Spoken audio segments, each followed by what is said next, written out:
Hollywood মানেই বড় চমক, আর সেই চমকের নাম যদি হয় টম ক্রুজ, তাহলে ভক্তদের উন্মাদনা বেড়ে যায় আরও কয়েক গুণ। আসছে টম ক্রুজের নতুন সিনেমা।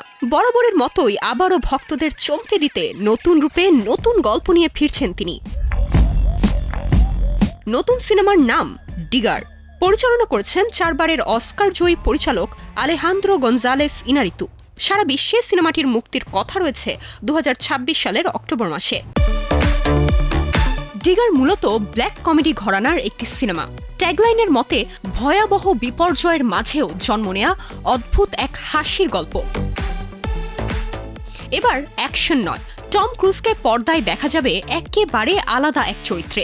সম্প্রতি প্রকাশিত টিজারে টমকে দেখা গেছে হাতে একটি শোভেল নিয়ে নাচতে, যা দর্শকদের কৌতূহল আরও বাড়িয়ে দিয়েছে।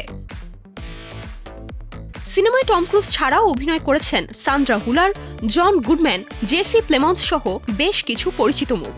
সব মিলিয়ে ধরে নেওয়া যায় ডিগার হতে যাচ্ছে টম ক্রুজের ক্যারিয়ারের সবচেয়ে ভিন্নধর্মী কাজগুলোর একটি। Nirjona Nusrat, star news.